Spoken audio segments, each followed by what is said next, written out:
Olá, meus irmãos, a paz do Mestre Jesus esteja com todos vocês. Que Deus abençoe quem me ouve, abençoe muito mesmo, abençoe ricamente, abençoe poderosamente. Que a presença do Pai esteja sobre você, sobre a sua casa e por onde você andar. Você não precisa de mais nada, meu irmão, você não precisa de mais nada. A presença de Deus, ela é poderosa para transformar toda a nossa realidade. Vamos lá? Vamos para a nossa conversa? Vamos lá para nossa breve meditação?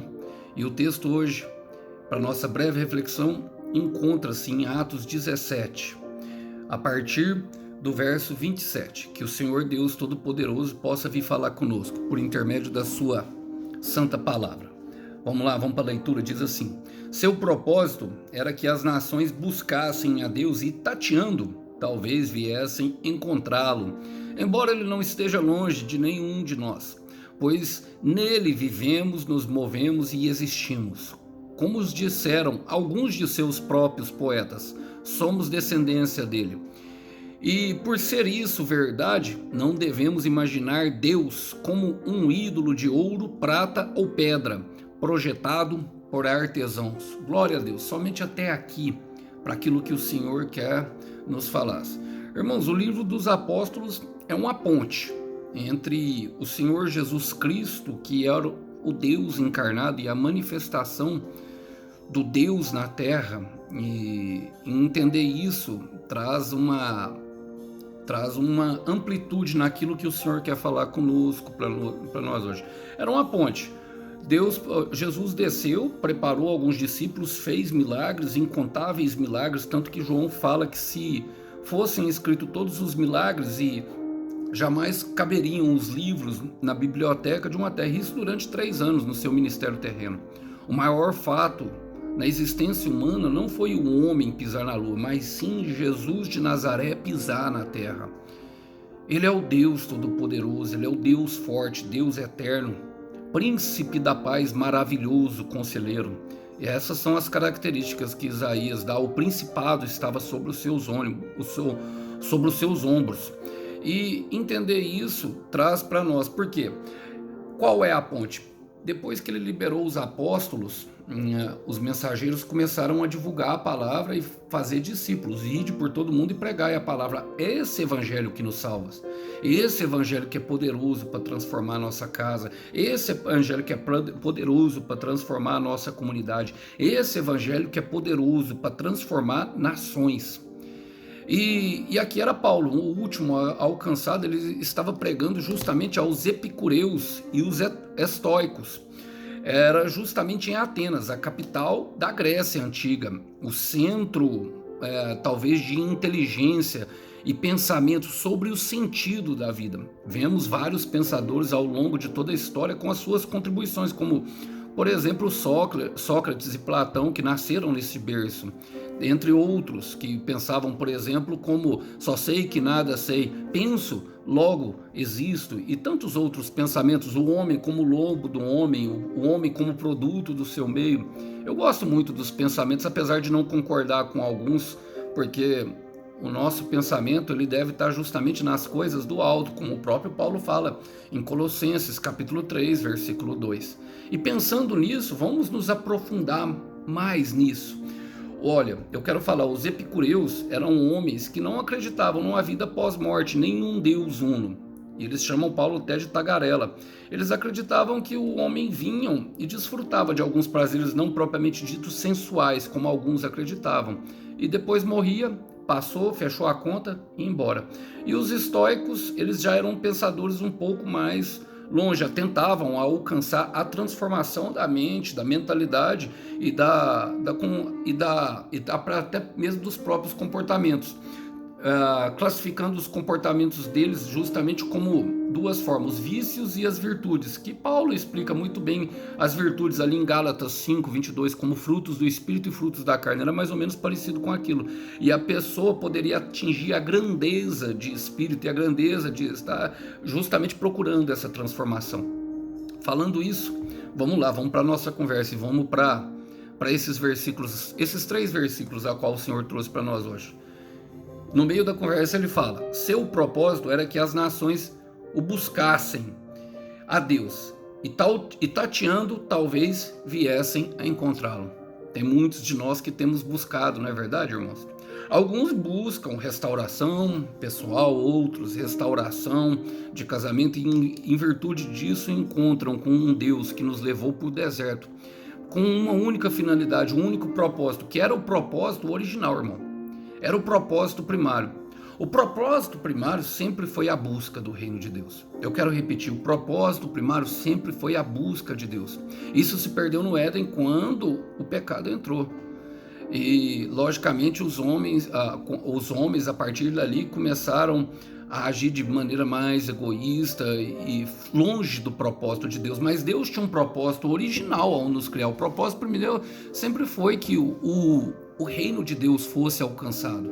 Sempre foi isso. E, na verdade, o jardim era propriamente o reino, ou talvez ali vamos dizer, uma maquete daquilo que seria, daquilo que nós viveríamos. O Senhor estava construindo, o Senhor é um grande construtor, é uma das características que Paulo dá para ele.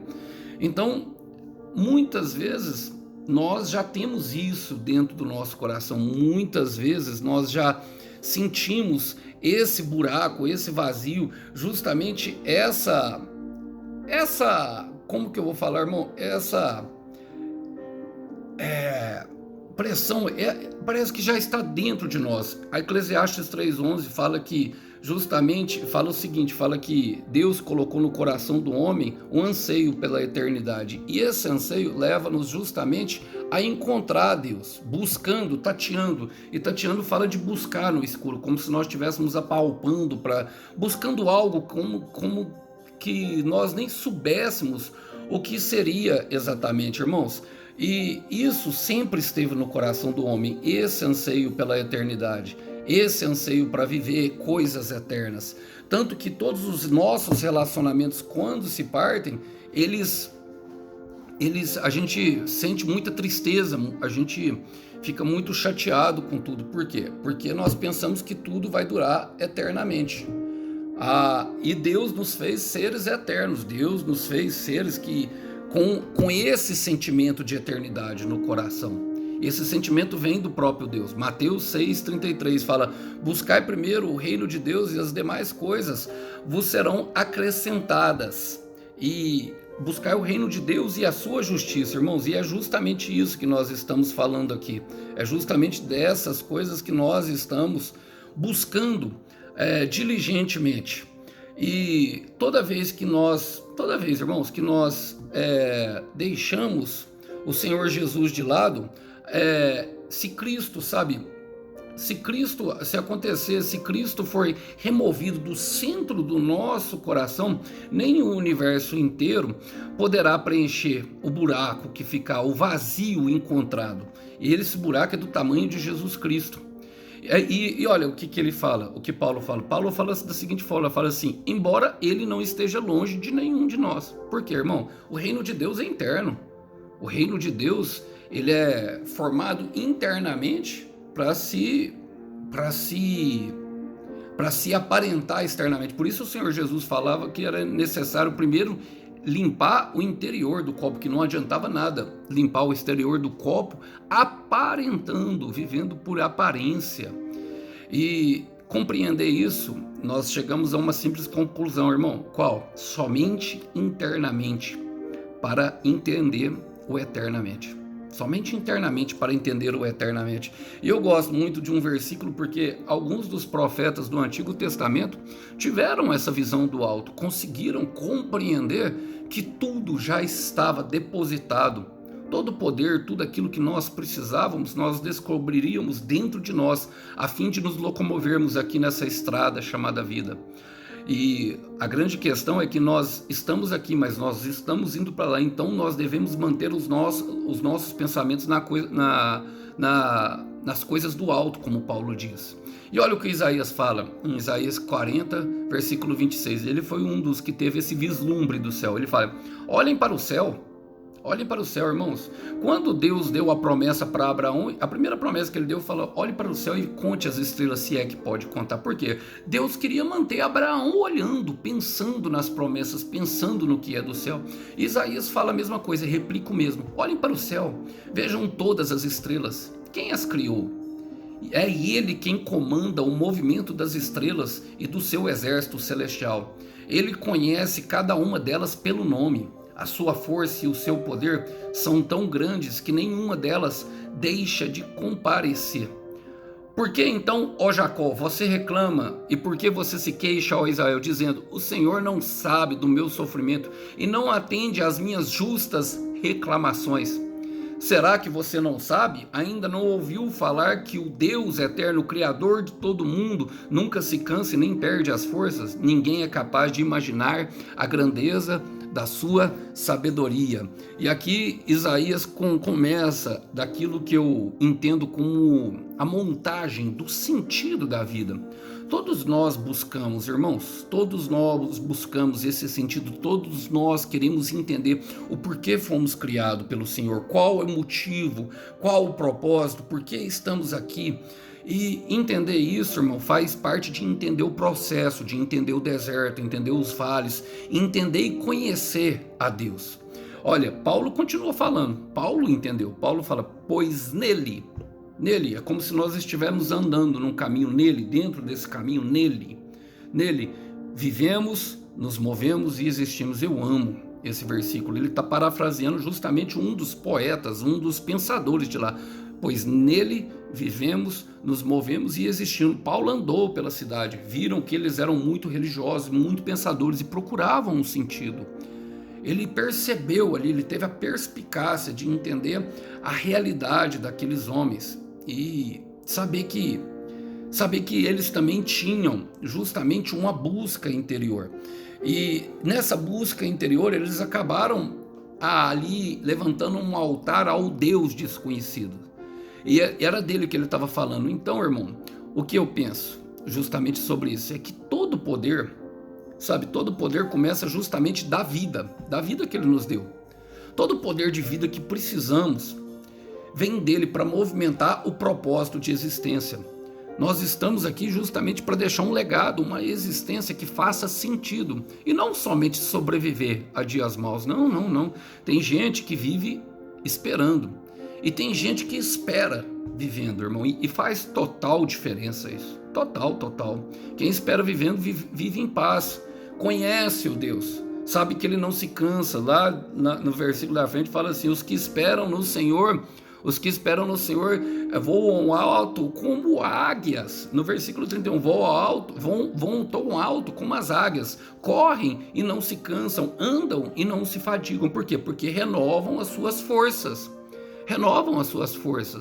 E é dessa vida, é desse poder que justamente Paulo está falando, porque da vida nos coloca em movimento, nos movemos e para isso nós atingimos o propósito da nossa existência. Davi foi um homem que compreendeu isso. Eu gosto muito do Salmo 18, já confessei isso para vocês, é um salmo que chama bastante a minha atenção.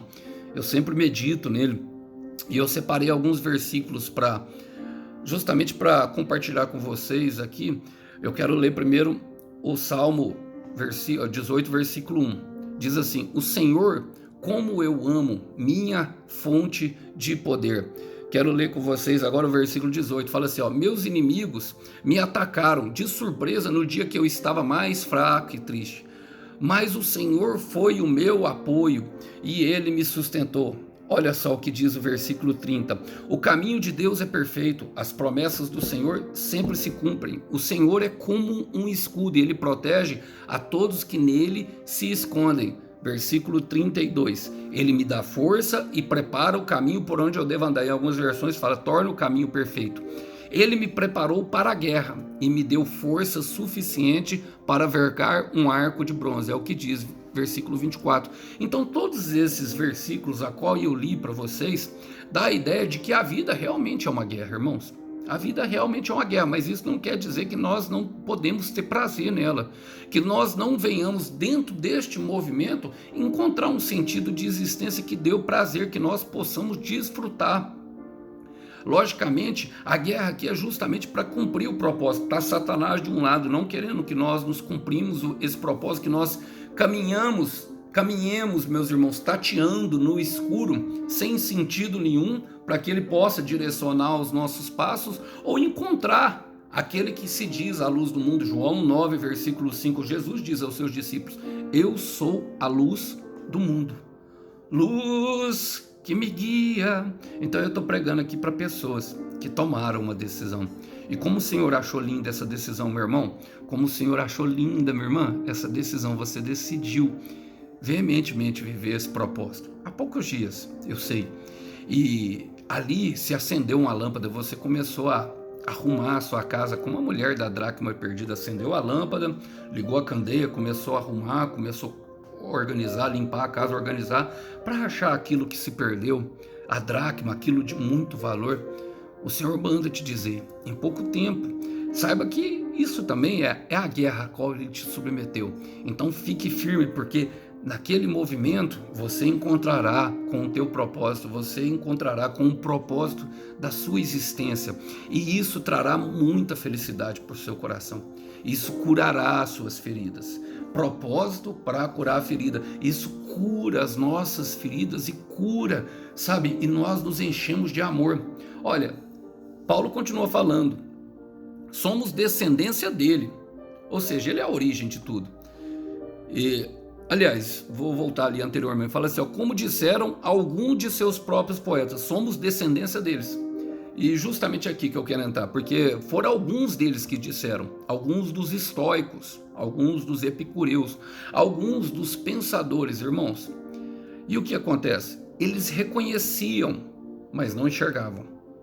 Reconheciam, meu irmão, que existia uma força, existia algo além da existência da humanidade que vinha, uma origem, algo. Tudo tem origem, meus irmãos, tudo na vida originou em algo, e Deus é a origem de tudo. Agora, Deus é a origem do mal, irmão Alisson? Não, a origem do mal, irmão, é a ausência de Deus. Satanás, quando resolveu, insatisfeito, assumir um lugar que não era dele, ele se afastou da presença. Então tudo que fica longe de Deus é a mesma coisa. Não existe escuridão, irmãos. O que existe é a ausência de luz. Quanto mais longe da luz nós estivermos, ali nada estará. Nada se conseguirá enxergar. Então é uma questão de movimento. Quanto mais nós nos movimentamos para a origem, mais claro fica, mais bom fica. Mas por que eu não sinto isso, Ars? Porque tem uma guerra, tem alguém, um propósito desconhecido, tem uma pessoa, uma personificação do mal, Satanás, diabo, o adversário. Ele não quer que você encontre com Deus, não quer. Por quê? E aí nessa luta, nessa guerra, para se chegar lá na origem, para ficar mais perto, aonde nós podemos nos esconder nele, nenhum mal mais nos apega, ele usa de toda a ignorância, de todas as artimanhas do inferno que nós já sabemos. Mas nós somos descendência dele, então nós reconhecemos, mas ainda não enxergamos. E como Paulo fala em 1 Coríntios capítulo 13, e quando nós virmos o que é perfeito, o imperfeito desaparecerá. Mas eu quero ler com vocês, na verdade, é 1 Coríntios capítulo 2, versículo 15, que diz o seguinte, a palavra santa: o homem espiritual, porém, tem a percepção de todas as coisas. E isso incomoda e confunde o homem do mundo, ou seja, o carnal, que não pode de maneira nenhuma entender o homem espiritual.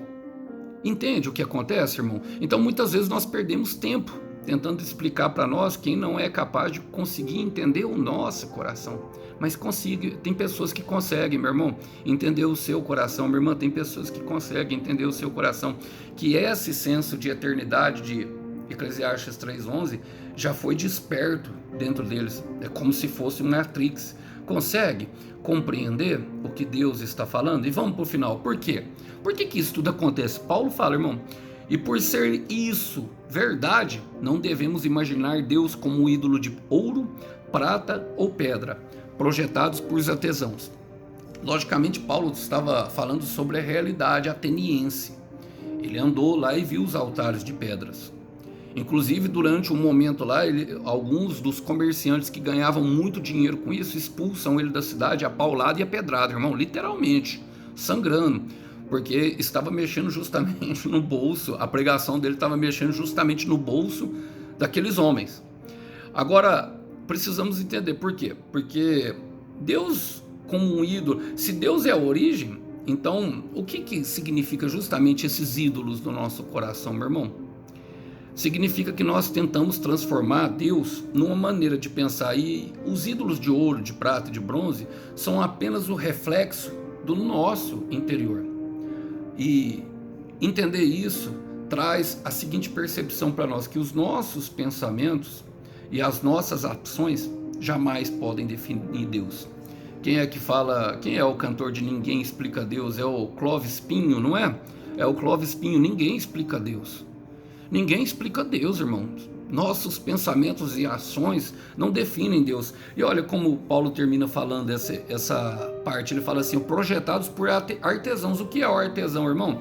É aquele que é o trabalho, é aquele que faz o trabalho manual. Está falando do trabalho da mão humana. Imagina um Deus feito pela mão humana, ia se locomover como ele quer, irmão. O próprio Deus ia ser ele. Muitas vezes em nossas atitudes e nossos pensamentos tentamos transformar Deus numa forma de pensar, mas ele não pode ser compreendido. Ele é todo poderoso, ele é o Rei da glória, ele não pode ser definido. Os nossos pensamentos e as nossas ações não podem dizer que ele é. Nem sobre nós mesmos ele tem um pensamento parecido conosco. Isso mostra o quanto a nossa mente é limitada e o quanto nós não entendemos o sentido. E o que nos basta, Alisson? Fé e esperança, obediência e paciência, para amadurecer e compreender que Ele nos ama, que Ele nos quer bem. E por isso, quando Ele começa a caminhada, Ele começa com a promessa, que é boa, perfeita e agradável. Às vezes o caminho não, mas a vontade dele sim. Para a nossa vida é. Às vezes o caminho, até se chegar a essa vontade, ao lugar da vontade, não é tão agradável, mas a promessa continua sendo. E aí entender isso traz para nós esperança, e quanto isso nós vamos conhecendo Ele na caminhada. Foi o que aconteceu: saia da tua casa e vá para uma terra aonde eu te mostrarei. Não foi isso que ele disse para Abraão? E não foi no meio da caminhada que ele começou a se manifestar? Olha o que diz Salmo 147, versículo 5. O nosso Senhor é grande e tremendo, e o seu poder ninguém é capaz de medir. A sua sabedoria imensurável, imensurável, imensurável, irmãos. E aqui eu quero terminar. Não tenta decifrar Deus, isso só vai trazer mais dor de cabeça. O que nós podemos fazer, irmão? Experimentar, irmãos.